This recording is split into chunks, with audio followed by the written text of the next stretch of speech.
గెలవాలి. అప్పుడే ఈ దేశంలో మళ్ళీ కాంగ్రెస్ ప్రభుత్వం వస్తుంది. 10 ఏళ్ల నుంచి మోసం చేసిన మోడీని ఓడగొట్టాలి అంటే మనమందరం కష్టపడాలి. మరి మనం కష్టపడాలి అంటే మీరందరూ సహకరించాలి. మిత్రులారా, సిద్ధమా? మరి మీ అందరి తరఫున కేసీఆర్ సవాలు విసురుతున్నా. వచ్చే వారం నుంచి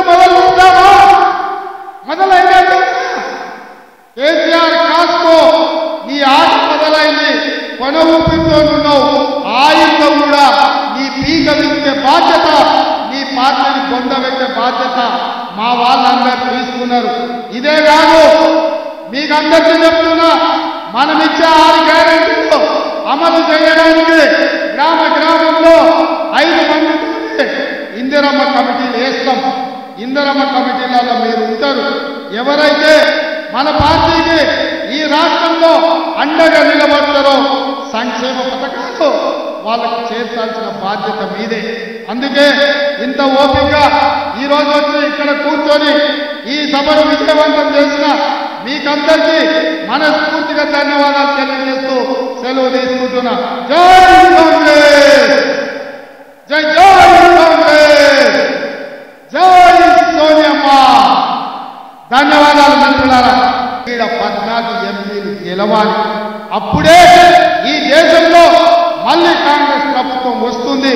10 ఏళ్ల నుంచి మోసం చేసిన మోడీని ఓడగొట్టాలి అంటే మనమందరం కష్టపడాలి. మరి మనం కష్టపడాలి అంటే మీరందరూ సహకరించాలి. మిత్రులారా, సిద్ధమా? మరి మీ అందరి తరఫున కేసీఆర్ సవాలు విసురుతున్నా. వచ్చే వారం నుంచి మొదలైంది. కేసీఆర్ కాస్కో నీ ఆట మొదలైంది. కొన ఊపిరితో ఉన్నావు. ఆయుధం కూడా నీ పీక విప్పే బాధ్యత, నీ పార్టీని పొందబెట్టే బాధ్యత మా వాళ్ళందరూ తీసుకున్నారు. ఇదే కాదు, మీకందరికీ చెప్తున్నా, మనమిచ్చే 6 గ్యారెంటీలు అమలు చేయడానికి గ్రామంలో 5 మందితో ఇందిరమ్మ కమిటీలు వేస్తాం. ఇందిరమ్మ కమిటీలలో మీరు ఉంటారు. ఎవరైతే మన పార్టీకి ఈ రాష్ట్రంలో అండగా నిలబడతారో సంక్షేమ పథకాలు వాళ్ళకు చేర్చాల్సిన బాధ్యత మీదే.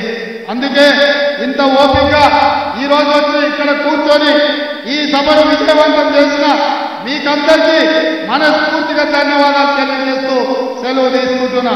జై కాంగ్రెస్, జై కాంగ్రెస్, జై సోనియమ్మ. ధన్యవాదాలు.